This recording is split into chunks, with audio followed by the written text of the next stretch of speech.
ایک گاؤں میں جب 14ویں کی رات آتی سب دروازے بند کر لیتے۔ کہا جاتا تھا کہ چاند کی روشنی میں ایک سفید بھیڑیا آتا ہے جو انسانوں کو اپنی طرف کھینچتا ہے۔ 12 سالہ علی نے ایک رات چاندنی میں باہر نکلنے کی ٹھانی۔ وہ بولا یہ سب جھوٹ ہے اور باہر آنگن میں آ کر بیٹھ گیا۔ تھوڑی دیر بعد ایک خوبصورت سفید بھیڑیا آہستہ آہستہ گلی میں آیا۔ اس کی آنکھیں نیلی تھیں اور جسم سے ہلکی روشنی نکل رہی تھی۔ علی حیران رہ گیا۔ بھیڑیا آہستہ آہستہ چلتا ہوا علی کے قریب آیا اور اس کی طرف دیکھنے لگا۔ پھر اچانک اس کے دانت نکل آئے، آنکھیں لال ہو گئیں اور وہ دھاڑا۔ علی بھاگا لیکن دروازہ بند ہو چکا تھا۔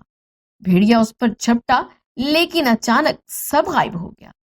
علی ہوش میں آیا تو صبح ہو چکی تھی۔